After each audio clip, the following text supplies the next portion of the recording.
여러분 잘 아시는 이야기라는 생각이 듭니다. 많은 목사님들이 이 창세기 12장 1, 2, 3절 가지고 설교도 많이 하시고 사실 언약이라는 이제 성경의 아주 큰 주제에 있어서 사실 창세기 12장에 나오는 이 아브라함 언약이라는 부분은 좀 빼놓을 수 없는 너무 중요한 이제 본문이죠. 어쨌든 이런 내용들이 우리가 캐치할 만한 내용들이 굉장히 많은데 이런 이야기들이 내러티브에 담겨져 있다, 이야기에 담겨져 있다. 아브라함 패밀리라는 어떤 한 가정의 이야기 속에 이제 들어있다라는 것이 참 의미 있다라는 생각이 듭니다. 우리도 나의 하나님이시죠. 여러분 믿는 하나님이 나의 하나님이시죠. 누군가의 하나님, 목사님의 하나님, 저 교회의 하나님이 아니라 나의 하나님으로 우리가 믿잖아요. 우리가 하나님을 관념적이거나 추상적인 어떤 신으로 여기지 않고 나의 하나님으로 여기면서 믿을 수 있는 가장 큰 어떤 영향력은 하나님께서 성경의 어떤 이야기 속에서 말씀하시고 활동하시고 우리에게 계속해서 몇천 년이 지난 지금에도 이 이야기를 통해 우리에게 말씀하고 계신다라는 걸 거예요. 창세기 이야기들은 하나님이 어떤 분이신지를 굉장히 생생하게 전달하고 있습니다. 동시에 그 하나님 앞에서 우리도 어떤 존재인지를 이 이야기를 통해 계속 우리가 배우고 있고 우리가 어떤 사람인지 어떻게 살아야 되는지라는 부분도 이 이야기, 스토리라는 부분을 통해서 우리가 캐치할 수 있습니다. 태초에 하나님은 아담과 하와를 만드시고 커뮤니케이트를 하셨죠. 말씀하시고 또 그들의 말을 듣기도 하시고 소통하셨습니다. 또 하나님은 세상을 완전히 덮는 그 큰 홍수 속에서 노아의 가족을 살리셨고 말씀하시고 방주의 문을 하나님께서 닫으셨다. 이제 이런 표현 나오죠. 하나님께서 그와 이렇게 커뮤니케이트 하시죠. 즉 하나님께서는 당신께서 만드신 이 세상에 그리고 이 인간의 삶에 대해서 내버려 두지 않으시고 그 이야기에 직접 들어오시고 개입하시는 분이십니다. 우리가 믿는 바, 우리가 예수님을 어떤 분이라고 믿냐면 예수님은 참 사람이시오 참 하나님이시다라고 우리가 믿는데 예수님의 인성과 신성 어느 하나도 부족함이 없이 완전한 하나님, 완전한 사람 이렇게 믿는 것처럼 창세기에서야 이 성부 하나님은 인간의 눈높이에 맞춰서 말씀하시고 대화하시면서도 결코 인간은 아니신 참 하나님이신 것이죠. 우리가 이제 하나님을 그렇게 믿어야 하는 거죠. 여기서 중요한 포인트는 창세기에서 계속 보여주고 있는 인간이란 무엇인가, 인간의 참 형상이라는 것은 사실 원래부터 하나님의 형상대로 창조되었기 때문에 우리가 그럴 수밖에 없는 건데 우리의 인간다움이라는 것은 하나님과 이렇듯 이렇게 소통하는 모습이다. 소통하는 모습이어야 한다라는 것을 창세기가 계속 보여주고 있습니다. 옛날 옛적에 이랬었다. 인간은 이랬었다. 이 이야기가 아니라 원래 인간은 하나님께서 창조하시기를 목적하시기를 이렇게 소통하시기를 하나님께서 계획하셨고 원하셨고 그 소통이 끊어진 우리들을 다시 소통하시고자 하는 구속의 이야기를 우리에게 펼쳐주고 계시는 거죠. 이런 하나님의 방식이 오늘날 저와 여러분에게도 동일하게 적용되어야 한다고 믿습니다. 우리는 이생이든 내세든 하나님과 소통하고 동행해야 하는 것이 인생의 옳은 길이고 참된 길이고 만족스러운 길이고 아름다운 길이다. 이게 아마 성경 전체를 이렇게 훑다 보면 이제 시편에 도달해서 나오는 결론일 거예요. 하나님을 찬양하라. 하나님만이 아름다우시다. 하나님과 소통하는 그의 백성들의 즐거움과 아름다움을 노래하고 있는 이제 이런 부분으로 흐르고 있는 거죠. 자, 그러면 하나님과 소통하고 동행해야 된다는 것이 창세기의 요구거든요. 우리에 대한 요구예요. 인간은 하나님과 소통하고 동행해야 한다. 그럼 그게 구체적으로 어떤 모습인가? 오늘 내가 하나님과 동행하고 소통한다는 게 도대체 어떤 모습인가? 결론부터 말씀드리면 하나님은 말씀하고 계시고 우리는 믿어야 됩니다. 다시요. 하나님은 말씀하고 계시고 우리는 그 말씀을 믿어야 됩니다. 하나님과 동행한다는 것은 수많은 이제 세부적인 얘기들을 할 수 있겠지만, 세부적인 모습들을 막 얘기할 수 있겠지만, 이제 모세오경도 수많은 율법들을 가지고 이제 사람이란 어떻게 살아야 된다, 주의 거룩한 백성들 어떻게 살아야 된다 쭉 얘기할 수 있겠지만, 그 뿌리는 뭐냐 하면 하나님은 말씀하시고 그 말씀을 믿는 거예요. 여러분, 성도는 믿음으로 삽니다. 맞죠? Live by faith. 성도는 믿음으로 삽니다. 믿음으로 산다는 게 도대체 뭔가? 그걸 이제 아브라함 이야기가 너무 잘 보여주는 거죠. 아브라함이 어떤 인물이에요? 아브라함은 유대인에게나 그리고 이제는 예수 안에서 모든 인류에게 확장돼서 적용 가능하다라고 바울이 이미 얘기했는데, 온 인류의 믿음의 조상, 온 인류의 믿음의 조상으로 이제 간주가 되는 사람인데요. 오늘 이 창세기 12장에 나오는 이 유명한 본문을 통해서 믿음으로 사는 모습이 무엇인지를 조금 우리가 한 단면을 좀 보면 좋겠습니다. 아브라함을 바라보듯 저와 여러분을 바라보고 계시는, 저와 여러분과 소통하기를 원하시는 그 하나님께 우리가 어떻게 살아갈 것인지, 우리가 어떻게 믿음으로 살 것인지 좀 말씀을 우리가 좀 추적해 보면서 좀 내용을 확인하면 좋겠어요. 자, 오늘 이야기에서 저는 키워드를 3가지로 뽑겠습니다. 3가지를 중점적으로 볼 텐데, 첫 번째는 선택이라는 단어예요. 선택. 첫 번째, 하나님은 선택하신다. 그러면 나는 어떤 선택을 받았는가? 선택하신다. 두 번째는 하나님은 복을 약속하신다. 복을 약속하신다. 그럼 나는 어떤 복을 받았는가? 연결되는 질문이겠죠? 그리고 이제 마지막 3번째는 하나님은 부르신다. 부르신다는 게 이제 끌고 오시는 부르심도 있겠지만 이제 보내시는 부르심도 있을 거예요. 하나님께서 뭔가를 우리에게 사명을 주신다, 부르신다. 그러면 나는 어떻게 살아야 되겠는가? 이 3가지가 통틀어서 우리가 믿음으로 산다라는 부분을 구성할 텐데요. 선택, 복, 부르심, 이 3가지를 가지고 한번 말씀을 나눠보겠습니다. 자, 첫 번째 선택입니다. 하나님은 선택을 하신다. 나는 어떤 선택을 받았는가? 자, 이미 수많은 족보들을 통해서 앞에 수많은 인물들이 나왔습니다. 여러분 12장까지 읽어오시면서 적지 않은 인물들의 이름이 나왔습니다. 그 중에 하나님께서 아브라함을 이 시점에 선택하여 이렇게 말씀하고 계시는 거죠. 1절, 여호와께서 아브라함에게 이르시되 너는 너의 고향과 친척과 아비지의 집을 떠나 내가 너에게 보여줄 땅으로 가라. 너는 떠나 가라. 중요한 표현은, 여기서 제일 중요한 표현은 너의 너. 여러분, 오늘 밤에 하나님께서 갑자기 나에게 나타나셔서 너는 하면서 이제 말씀을 쭉 풀어놓으신다면 여러분 어떻게 하시겠습니까? 너는. 성경에 그런 이제 이야기들이 많이 있죠. 이제 어린 사무엘도 밤에 잠을 자다가 하나님께서 말씀하시는데 그런 경험을 해본 적이 없으니까 막 달려가서 엘리 제사장한테 달려가가지고 저 부르셨나요? 라고 물어보니까 난 너 부른 적이 없다. 또 똑같은 상황이 발생하니까 부르셨나요? 엘리 제사장이 캐치했죠. 사무엘아, 하나님이 너를 지금 부르시고 계시는 것 같다.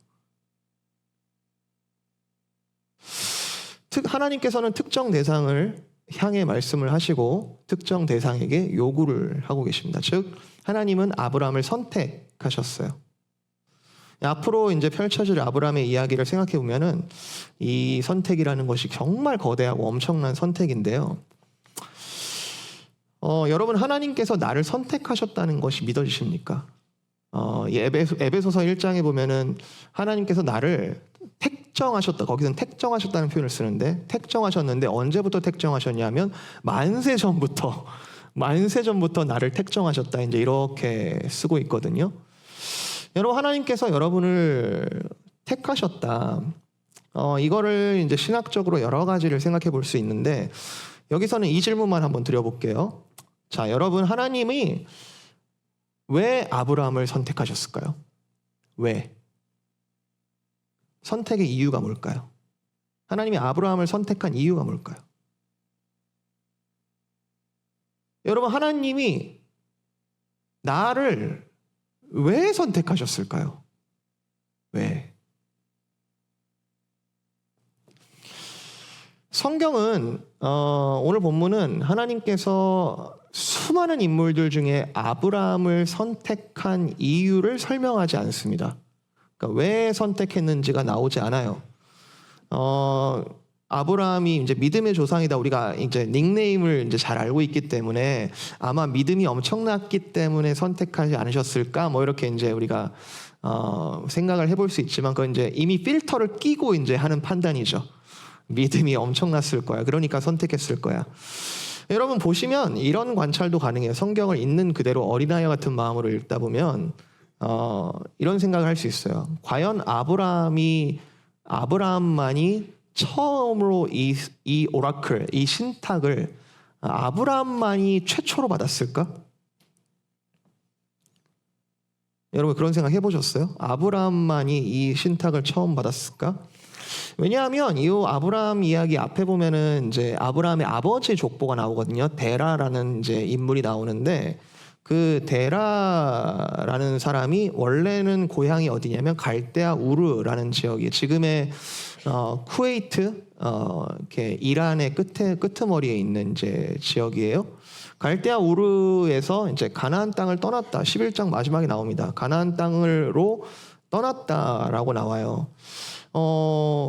왜 떠나는지, 그리고 무슨 목적으로 떠나는지 잘 모릅니다. 그런데 이제 가다가 이제 하란이라는 곳에 멈춰서 거기서 죽었다, 이제 이 이야기가 나와요. 근데 이것도 이제 또 좀 심리적으로 풀어보면은 좀 많은 생각을 해볼 수 있어요. 이제 데라의 아들 중에 하란이라는 아들이 있었거든요. 하란이라는 아들이 있었는데 그 아들이 우르에서 죽었어요. 죽었는데 그 아까도 우리가 광고 때 상실에 대한 걸 어떻게 우리가 인생 중에 어떻게 받아들일까 이런 얘기 했지만, 아들이 먼저 죽었어요. 하란이라는 아들을 죽고 개인적으로 또는 가족적으로 또는 그 사회적으로 이걸 어떻게 처리할지, 어떻게 처리했을지 잘 모르겠습니다. 그런데 성경은 뭐라고 얘기하냐면 그 데라의 가족들이 우르를 떠나서 새로운 지역으로 갔는데 거기 지명을 하란이라고 붙이는 거예요. 자기 죽은 아들 이름을 붙이는 거죠. 그리고 데라는 거기서 죽습니다. 뭐 여기에 이제 우리가 드라마 작가라 그러면 별의별 이제 이야기들을 만들 수 있겠죠. 그런데 어쩌면 이 데라라는 이 아브라함의 아버지가 혹시 하나님으로부터 먼저 신탁을 받았을 수도 있지 않을까? 너는 내가 약속한다, 너를 복이 되게 하겠다, 가나안 땅으로 가라. 그랬는데 데라는 중간에서 어떤 이유인지 모르겠지만 멈추지 않았을까? 혹시 아브라함은 아버지가 실패한 걸 이어서 좀 이루려고 하지 않았을까? 여러분 이거는 추정입니다. 추측이에요. 이런 거 성경을 여러분 읽을 때 성경이 말하지 않는 것은 말하지 않는 채로 그냥 두는 게 가장 건강하긴 해요. 이건 지금 제 상상이에요. 혹시 이런 일이 있지 않았을까? 있는 그대로 읽으면 데라가 그런 신탁을 받았을 가능성은 아주 적어요. 아브라함을 아주 뚜렷하게 지금 이야기하고 있기 때문에 제가 상상은 해볼 수 있지만, 데라가 먼저 우리는 새로운 민족이 될 거야, 하나님께서 이렇게 말씀하셔서 움직였을 가능성은 적어요. 아버지가 먼저 받았을지 모르지만 어쨌든 아브라함은 자기 자신을 부르신 하나님을 이렇게 기록하고 있는 거죠. 나를 부르신 하나님. 여기서 중요한 관찰이 있습니다. 하나님의 선택이라는 것은 왜라는 부분을 우리가 다 따져볼 수 없다는 거예요. 왜 이 사람은 선택했고, 이제 흔히 이제 믿지 않으시는 분들하고 디베이트 되는 많은 부분 중에 하나가 왜 이 사람은 버리는 거냐, 뭐 이런 이제 논쟁이죠. 버린다라는 것도 함부로 얘기할 수 없는 부분이 있기 때문에 논리적으로밖에 우리는 얘기할 수 없는 거죠. 선택이 있으면 선택하지 않음이 있으니까. 그런데 중요한 것은 우리를 왜 선택했느냐보다도 선택하신 내용이 중요하다는 거예요. 선택하신 내용. 왜 선택했는지는 그 언젠가 하나님의 얼굴을 마주할 때 우리가 그때 알게 될 거예요. 정말 크신 사랑으로 우리가 선택을 받았구나. 감격스러운 포인트가 되겠죠. 근데 지금은 몰라요, 다. 왜인지. 그런데 선택의 내용을 보다 보면 선택의 이유를 추적하는 것이 얼마나 얄팍한 질문인지를 알게 되는 거죠. 우리가 어떠한 내용으로 선택받았는지 그것을 본다면 나를 왜 선택하셨을까? 이런 질문들은 사실 굉장히 부차적인 질문이다. 선택의 목적은 곧 하나님의 그 사람을 통해서 선택한 사람을 통해서 이루어질 하나님의 뜻에 있습니다.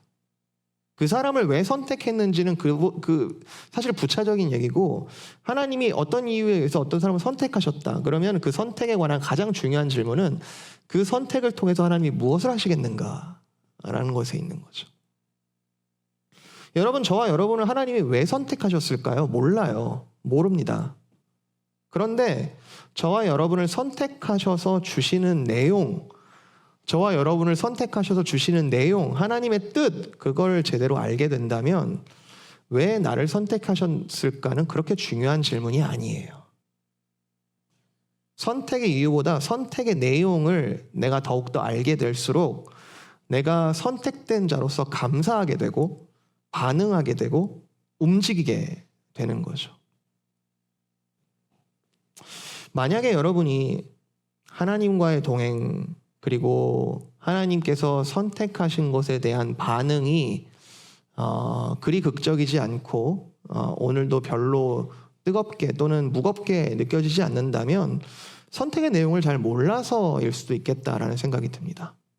나를 어떤 내용으로 부르셨는지, 나를 어떤 사람으로 부르셨는지를 잘 모른다면 계속 영양가 없는 질문, 왜 나를 선택하셨지? 이게 계속 맴돌 수 있겠다라는 생각이 들어요.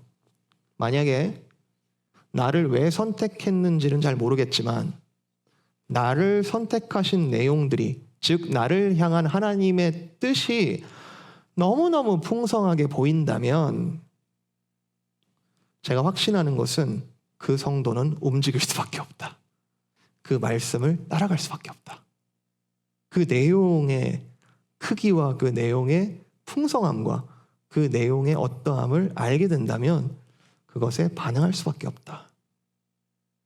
사실 여러분도 오늘까지 하나님의 뜻을 모르지 않으셨을 거예요. 하나님께서 이것저것 하나님께서 택하신 증거들을 많이 보여주셨을 거고 그 내용들을 여러분이 오늘 이것저것 많이 누려보셨을 거예요. 왜냐? 하나님이 여러분을 선택하셨기 때문에. 자, 선택의 내용을 한번 볼게요. 두 가지입니다. 제가 볼 때 선택의 내용은 두 가지인데요. 1절부터 3절까지의 내용이 있어요. 자, 우리를 선택하신 내용 첫 번째는 뭐냐 하면 복이 주어진다는 겁니다. 복. 또 하나는 그 복이 흘러넘친다는 겁니다. 두 가지예요. 하나는 복이 주어진다. 또 하나는 그 복이 흘러넘친다. 잘 기억하세요, 여러분. 하나님이 사람을 선택하신다는 것은 아브라함 언약에 따르면 이 언약은 그리스도 안에서 오늘날까지 유효하죠. 하나님께서 사람을 선택하신다는 것은 복을 주시는 일이고, 그리고 그 선택한 사람을 통해 하나님께서 기대하시는 것은 복이 흘러넘치는 겁니다. 어디까지? 세상 끝까지. 언제까지? 하나님의 나라가 이 땅에 도래하여 완전히 이루어지는 그날까지. 이 복은 우리에게 끊임없이 주어질 것이고 끊임없이 흘러넘칠 것이다. 자, 방금 말씀드렸어요. 여러분이 선택받았다면 여러분은 복입니다. 복 있는 사람, 복된 사람, 복을 가진 사람, 다 충분하지 않은 표현이에요. 다 일부를 얘기할 수 있는데 복되다, 복이 있다, 복을 가졌다, 다 충분하지 않은 표현이에요. 영어 성경에 보면은 You will be a blessing. 너는 복이다. 너 복이 될 것이다. 복을 소유의 개념도 아니고 복이 나를 변화시키는 어떤 에너지도 아니고 너는 복이다. 네가 복이다. 복이 될 것이다. 내가 복을 줄 건데 너는 복이다. 복이 될 거다. 이 복을 받아서 복이 되었다는 구체적인 모습이 뭐냐 하면 우리 현세 이야기예요. 하나님께서는 복을 주셨고 복이 되겠다 말씀하셨는데 이게 아브라함 이야기 속에서 어떻게 구현되냐 하면 아브라함의 말씀 이야기를 보니까 4절 굉장히 중요한 말씀인데 아브라함이 여호와의 말씀을 따라갔다. 사족을 붙이면 여호와의 말씀을 믿고 따라갔다.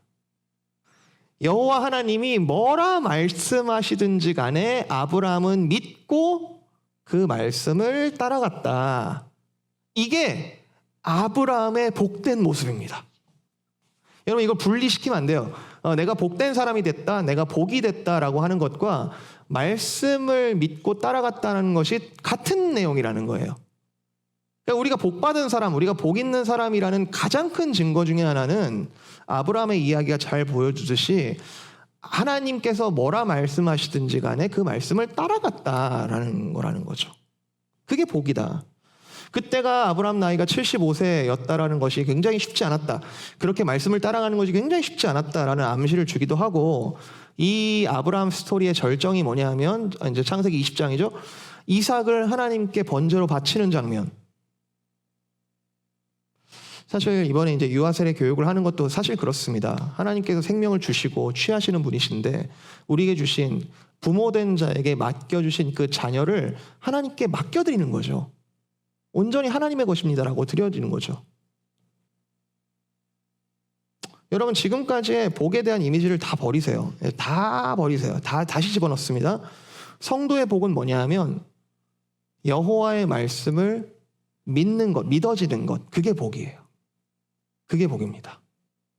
복 있는 사람은 악한 길을 따르지 않고 죄인들의 길에 서지 아니하며 오만한 자리에 앉지 아니하고 오직 여호와의 율법을 주야로 묵상하며 그의 길을 따라가는 자다. 시편 1편 아닙니까? 믿어진다는 거 굉장히 이게 믿어진다는 게 이게 보통 쉬운 일이 아니, 보통 어려운 일이 아니에요. 이게 믿지 않으시는 분들과 얘기를 하다 보면은 우리가 믿어진다는 것은 굉장한 선물이다, 굉장히 신비한 하나님의 선물이다라는 생각이 들어요. 가끔씩 이런 분들이 있어요. 머리로는 성경의 말씀이 설득되는 거예요. 그래서 말씀을 너무너무 믿고 싶은 거예요. 그런데 마음이 뭐라 표현할 수 없는데 그 말씀이 믿어지지 않는 분들이 있어요. 굉장히 괴로워합니다. 그러면서 어떻게든 믿어지게 해달라고 저한테 막 얘기를 하는데 최대한 저도 말씀의 어떤 적합성 그리고 말씀이 얼마나 하나님의 이 땅 가운데 온전하게 실현되는지 제가 설명은 드릴 수 있어도 그건 성령님이 하신 일이에요. 성령님이 믿음을 주셔서 하는 일이에요.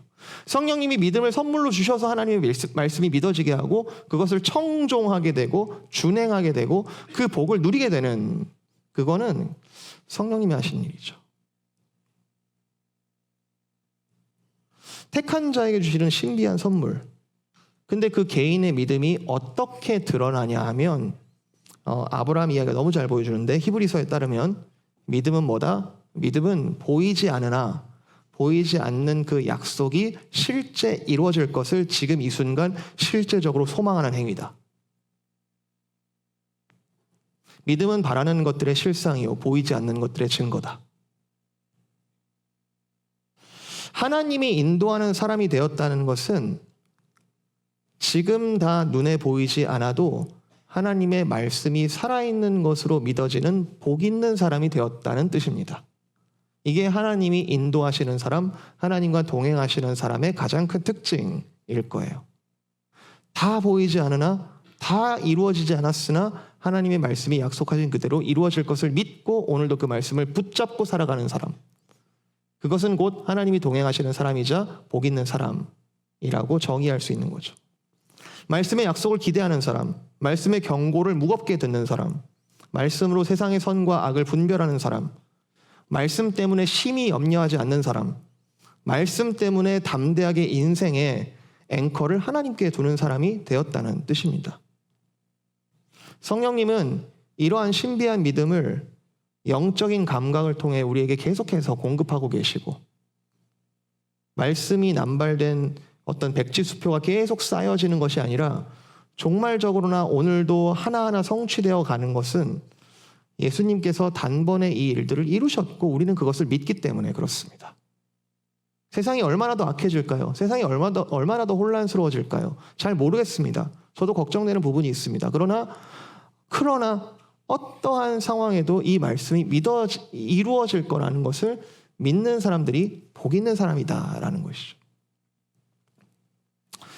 제가 개인적으로 굉장히 무서운 건 제가 말씀을 전하는 사람이면서도 동시에 바리새인처럼 될까 봐 좀 무섭습니다. 두렵습니다.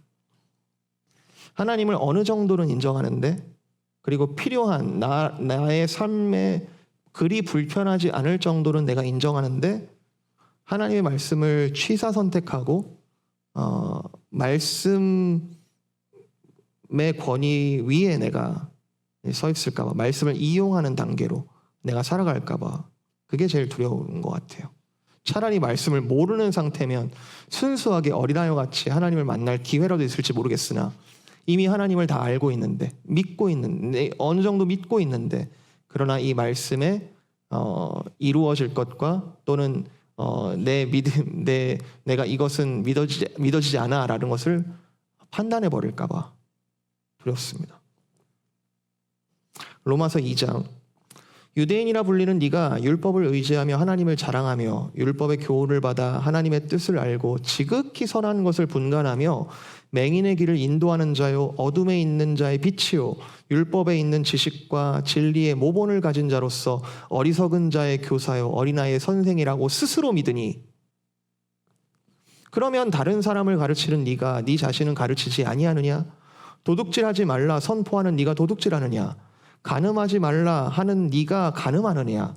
우상을 가증히 여기는 네가 신전 물건을 도둑질하느냐? 율법을 자랑하는 네가 율법을 범함으로 하나님을 욕되게 하느냐? 무섭죠. 하나님의 말씀은 1.1획도 다 이루어질 거니까요. 물론 이 말씀을 받은 아브라함이 떠날 때 이제 하란을 떠나서 가나안 땅을 향할 때 얼마나 어려웠을지 또 아브라함이 나중에 아들을 하나님께 번제로 드리려 할 때 그게 얼마나 절망했을지 그 우리가 믿음이 요구하는 삶이 담아내는 그릇이라는 것은 계속해서 우리를 긴장하게 하고 계속해서 하나님을 의지할 수밖에 없는 어떤 믿음의 시험들이 계속 있을 거라는 생각은 듭니다. 그러나 성경이 말하는 것은 하나님은 아브라함이 계산하고 있는 그 믿음의 크기보다 훨씬 더 큰 일들을 하고 계시다는 거죠. 이게 우리가 믿어지냐는 거죠. 온갖 애를 써도 자식이 생기지 않던 아브라함에게 하나님은 믿으라 계속 말씀하고 계시고 큰 민족을 이루겠다. 큰 민족을 이루겠다. 이 말이 참 오랫동안 아브라함의 믿음을 요구하셨습니다만 결국에 하나님은 하셨죠. 참 어이가 없는 건 여기가 끝이 아니라는 거예요. 우리가 이런 말씀이 믿어지는 복으로 끝나는 것이 아니라 하나님께서 아브라함에게 말씀하신 것은 네 복이 너로부터 흘러넘칠 것이다 라고 하는 데까지 가는 거죠. 흘러넘칠 것이다. 여기에는 어떠한 조건부 선언이 아닙니다. 하나님께서 우리가 어떠한 모습이든지 간에 그렇게 하시겠다라는 선언이에요. 너를 통해서 복을 유통시키겠다. 우리가 이제 보겠지만 아브라함의 모습을 이제 13장, 14장, 15장 쭉 보면요. 아브라함 참 별로입니다. 믿음의 조상이라는 이름 붙이기 참 별로예요. 아브라함이나 사라나 똑같습니다. 여러분 남편들이나 아내나 죄악의 모습으로는 참 똑같습니다. 자기 하나 살아보겠다고 아내를 바로에게 바치죠. 바칩니다. 진짜 주는 거예요. 바칩니다. 저는 남편의 입장에서 좀 변호를 해보자면 사라가 이걸 정말 비극으로 생각했을까라는 생각이 좀 들어요. 차라리 이집트에 이렇게 내가 새로운 삶을 한번 꿈꿔보는 너무했나요? 제 해석이 너무했나요? 근데 이후에 사라도 보면은 그 아들을 가지려고 거기에 완전 집착해가지고 자기 여종을 또 아브라함에게 바치죠. 바쳐요. 그리고 나서 아이가 생기니까 또 나중에 질투해가지고 막 쫓아내고. 여러분, 막장 드라마. 완전 막장 드라마. 근데 하나님께서 왜 아브라함을 선택했는지 잘 모르겠지만, 그리고 우리 판단에는 이 아브라함 말고 좀 다른 괜찮은 사람을 좀 선택하시면 어떠셨으련만, 하나님께서는 이 아브라함을 택하시고 복으로 삼으시겠다 하시고 아브라함을 통해 복을 흘러가게 하시더라. 나중에 아비멜렉이라는 이제 가나안의 왕들이 아브라함에게 잘못 건드렸다가 이렇게 어려움을 당하는 일들도 있고, 또 아브라함이 기도를 해서 모든 저주가 풀려나는 이런 일들도 있습니다. 내가 너를 통해 세상이 복을 얻게 하겠다.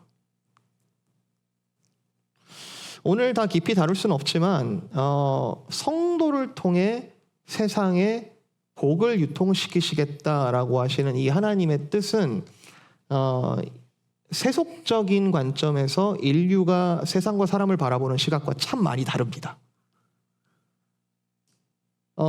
사람은 죄인이다. 이 부분은 이제 세속적인 관점에서도 철학적에서도 이렇게 인정을 할 수도 있을 것 같아요. 사람 하는 짓을 보니까 참 별로다. 영국의 철학자 토마스 홉스는 인간 사회란 뭐라고 얘기했냐면 만인에 대한 투쟁 상태다. 모든 사람들이 계속 싸운 그게 인간 사회다. 맞는 말일 수도 있겠죠.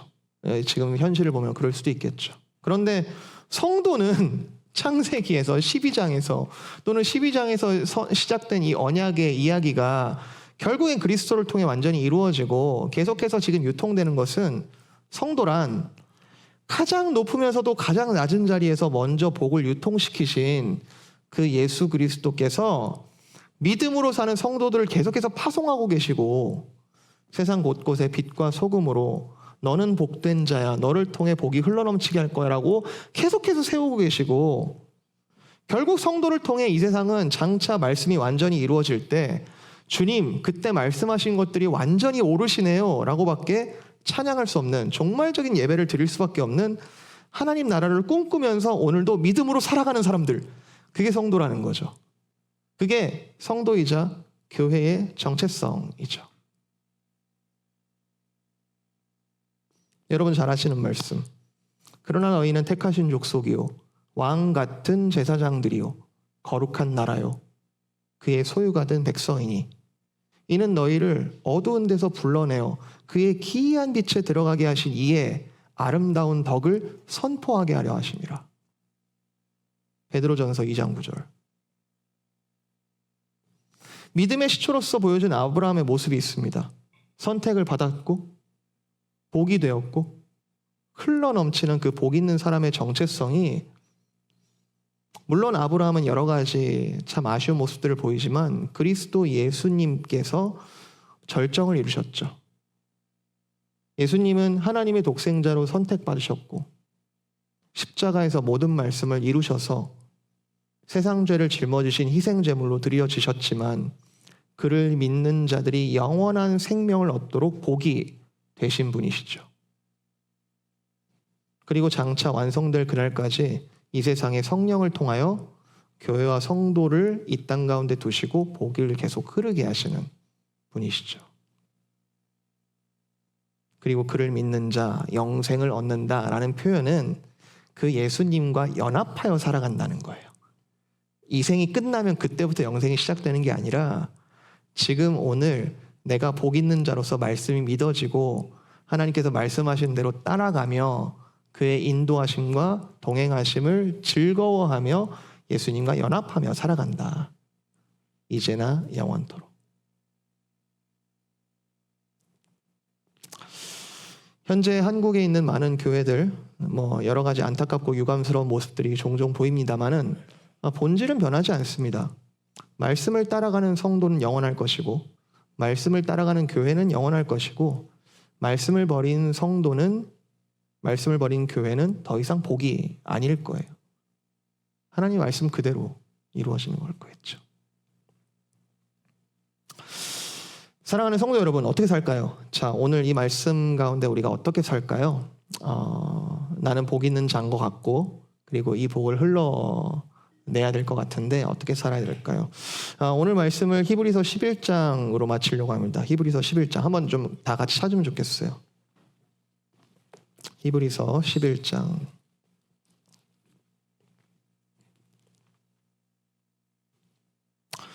히브리서 11장 8절부터 제가 읽어볼게요. 8절부터 여러분 찾아주십시오. 제가 읽어봅니다. 믿음으로 아브라함은 부르심을 받았을 때에 순종하여 장래의 유업으로 받을 땅에 나아갈새 갈 바를 알지 못하고 나아갔으며 믿음으로 그가 이방의 땅에 있는 것 같이 약속의 땅에 거류하여 동일한 약속을 유업으로 함께 받은 이삭 및 야곱과 더불어 장막에 거하였으니 이는 그가 하나님이 계획하시고 지으실 터가 있는 그 성을 바랐음이라. 아브라함 얘기 나오죠. 이 히브리서 11장 유명한 믿음장인데 아브라함은 어땠냐? 아브라함은 부르심을 받았을 때 순종하고 나아갔다. 그런데 갈 바를 알지 못하고 나아갔다. 이게 믿음의 핵심이죠. 다 이루어지지 않았으나 그리고 어디로 가야 될지 모든 계산이 다 서지 못했지만 그러나 그 말씀이 참인 줄 알고 그 부르심이 참인 줄 알고 오늘 내가 그 말씀에 순종하여 나아갔다. 믿음으로 이 언약이 한 번 말씀하신 것이 영원히 유효할 것을 믿으며 그에게 태어난 자녀들 이삭과 야곱과 함께 그 장막에 거하며 이 말씀의 영원함을 믿고 나아갔다. 믿음으로 산다는 건 그런 것 같습니다.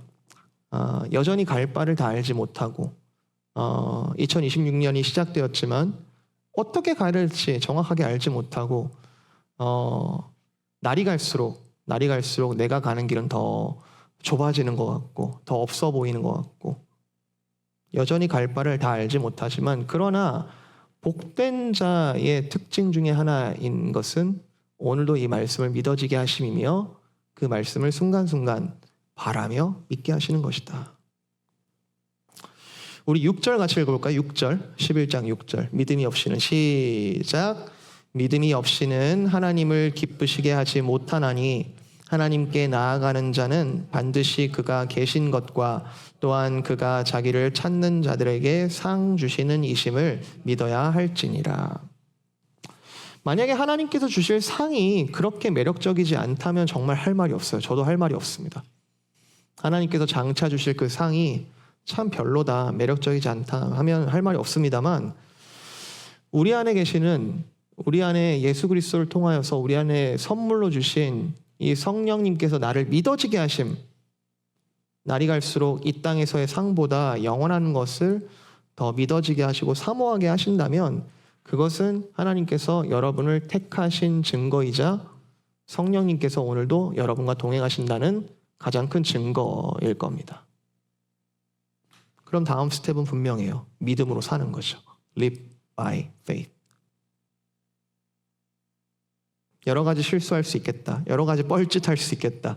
아브라함의 이야기가 많은 격려를 줍니다. 많은 위로를 줍니다. 그러나 그 아브라함이 우리 앞에서 그리고 예수 그리스도 여러 가지 상황 속에서도 끝까지 하나님께 주신 그 뜻을 향하여 예루살렘을 향하여 골고다를 향하여 나아가신 그 예수 그리스도의 그 걸음을 우리가 믿음의 조상들로 우리가 계속해서 받게 하신다면 우리의 걸음은 분명합니다.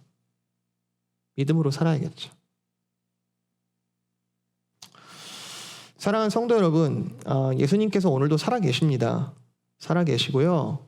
성령님께서 말씀을 믿게 하셔서 예수님과 오늘도 연합하여 동행하게 하십니다.